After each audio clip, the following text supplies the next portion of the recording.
Hi, my name is Peter Miller. I'm a professor of Greek, Latin, that is classical literature and culture at the University of Winnipeg. And I'm coming to you with this CAC video on what classical literature is, what the study of classical literature is, how it's relevant today, and how you can make the classics, that is the study of ancient Greek and Latin, part of your university education and beyond. For many students, one of the main draws of studying classical literature is the study of the classical languages, that is ancient Greek and Latin. Ancient Greek and Latin are by no means the main or only languages spoken in the ancient Mediterranean.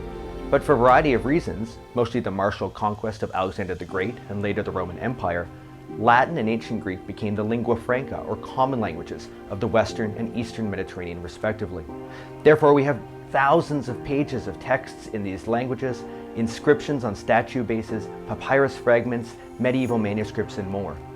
Latin and Greek were the common languages from around 800 BC all the way up to and beyond the end of antiquity in the early medieval period. One thing that classic students do, therefore, or can do, is study these languages in the original to gain direct access to the texts of the ancients on their own terms. A lot of students begin with the study of Latin, perhaps because the alphabet is the same as that of English and French, and therefore kind of feel a little bit of affinity to it. Ancient Greek might seem more difficult because you have to learn a new alphabet, but take it from me, that's the easiest part of studying these complex and challenging languages. But with complexity and challenge comes rewards. With ancient Greek and Latin, you can read the words of Homer and Plato, Cicero and Virgil. You can read the New Testament in its original ancient Greek or in its ancient translations into Latin. You could travel to Greece and Italy and read inscriptions in situ at ancient sites, or understand the etchings on vases at places like the Royal Ontario Museum. You can learn about the etymology of words that populate the English and French languages and gain a greater understanding of the complexity of language by studying grammar and vocabulary in its greatest detail. Greek and Latin have also changed in recent years. While traditionally the subject is studied by rote memorization, taking large lists of vocabulary, dictionary headwords, and grammar to understand what the Greeks and Romans said in their languages, nowadays a lot of professors are bringing to bear modern techniques influenced by the modern languages. So while reading will always be central to the study of ancient Greek and Latin, these are languages that we want to get proficient in reading texts and understanding them as written objects. Nonetheless, a lot of instructors are bringing to bear things like spoken and audio, Greek and Latin, ways to get access to these texts that don't just rely on a single learning skill, that is reading, but bring to bear the complete suite of skills and knowledge that we have when we learn a language. But what do we do in the classics classroom? What do classical literature students do in the lecture hall and beyond? Studying classical literature means closely reading texts. This can be in a myth class where you might read parts of ancient sources to illuminate and elucidate legends and myths from classical antiquity. It can be in a survey of classical literature where you might be exposed to the epics of Virgil and Homer, histories by Tacitus and Herodotus, and get a sense of what type of literature is available in the classical world. Or it can be in intense classes which focus on one genre, theme, or author. Like the study of literature in many modern languages, classicists begin with close reading, understanding what a text says, what metaphors have been deployed to create meaning, what the vocabulary actually says, what style has been deployed by the author, and how we can subvert or challenge meanings that might be inherent in the text.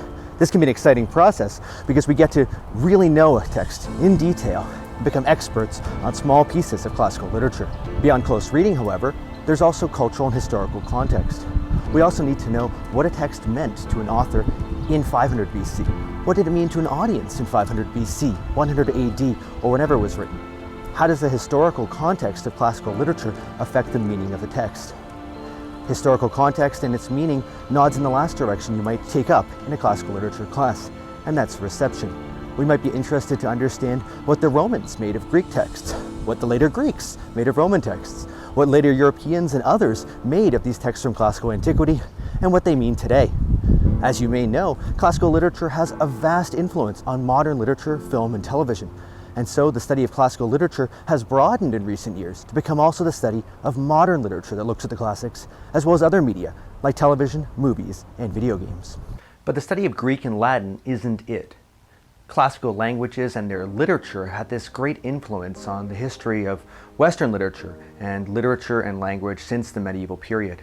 As a result, not only do you read in classical literature classes things like the Iliad, the Odyssey, Cicero, Caesar, and Virgil in translation into English and French, but there's a whole other area called classical reception. That is, the adaptation and influence of works of classical literature or the cultures of classical antiquity on modern artistic works, whether in the plastic arts like sculpture, painting, movies, television, or like here, novels, books, and poetry. There's a whole industry now of books and novels that have come out readapting and reinterpreting the classics for a modern audience. Texts like The Song of Achilles by Madeline Miller, Circe by Madeline Miller, For the Most Beautiful by Emily Hauser, the Greek trilogy of Louis Alfaro, and more have shown us that classics isn't a discipline rooted only in the past and the study of the past, and indeed that classical literature has in some senses continued to the present day, at least in the vast influence it has on many artists, writers, poets, and sculptors working in the 21st century. I wanted to record this video outside on the campus of the University of Winnipeg, not only because I could get out of my classroom, take off my mask, and enjoy the fresh air, but also to highlight one strange paradox of studying classics. I'm a professor of Greek and Latin, fortunately for me, and I have students of Greek, Latin, and classical literature, also fortunate for me, even though I'm here 5,000 to 7,000 kilometers from the Mediterranean, not to mention from the ancient Mediterranean, here in Winnipeg, Canada. Classics, of course, has a complex history intertwined with European colonialism and imperialism.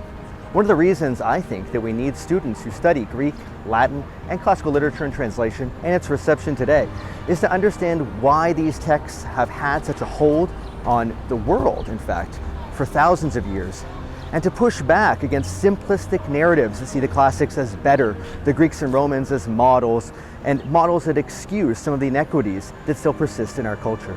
Instead, I want my students of classical languages and literatures to bring their own unique points of view to these ancient texts, to find wonder in them, certainly, to find meaning in them, almost impossible not to find it, but also to bring new and interesting ways of reading these texts that bring us into the 21st century, not the 5th century BC.